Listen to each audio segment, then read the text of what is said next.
So as you can see right now, this is what we have so far. Spider-Man, I will defeat you.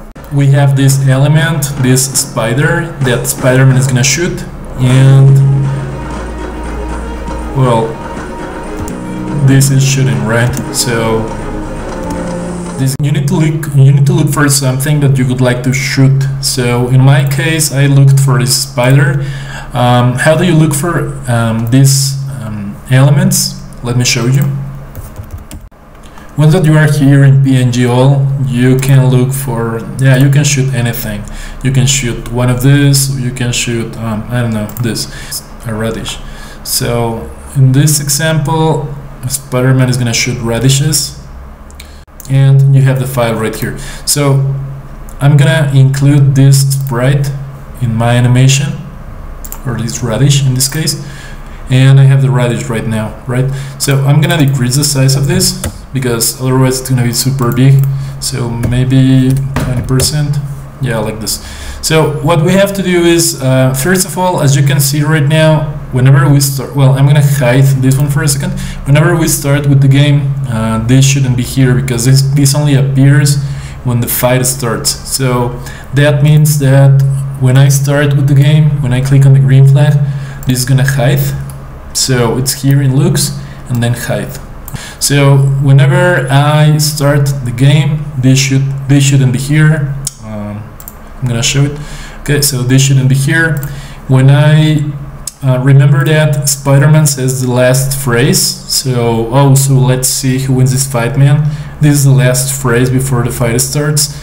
So after this, the fight will start, and so that means that whenever the fight starts, when I receive fight starts, I need to show this so that it shows, and also I need to bring it to Spider-Man's position, right? Because Spider-Man is gonna shoot it, right? So how do I do that? Well, there is this block in motion, and I'm gonna put go to Spider-Man, in this case Spider-Man. So go to Spider-Man, there you are. So this is gonna do, whenever I start my program, it's gonna hide. Whenever I receive fight starts, it's gonna show, and then it's gonna go to Spider-Man so that he can shoot. Now, how can we shoot this? Well, we have here in the yellow blocks, in the events block, this one, the one that says when space key is pressed. So we're gonna leave it with space. You can choose any other key, the one that you liked, but I think that space is pretty good. So when space key is pressed, what we will do is to shoot this. So what you have to do here is just to copy this. So just copy the same blocks that I'm using here. So repeat until, and then here in sensing, you plug this one here, touching edge in this case, and then I will do move 10 steps, right? And after I touch the edge, it should come back to Spider-Man, because otherwise it's not gonna do anything. So let me show you right now.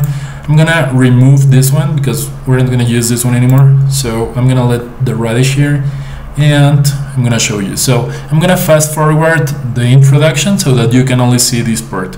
Man. As you can see, the radish is already here, and when I receive the fight starts, when the fight starts, it's gonna show, and then it's gonna go to Spider-Man.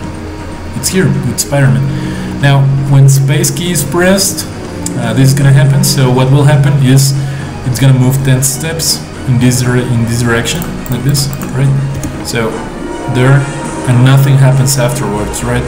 So what I'm missing here is just a single block that it's gonna explain the computer, in this case the radish, that whenever I finish, whenever I touch this line, the edge, I will go back to Spider-Man so that he can shoot again. So once again, I'm gonna fast forward this part.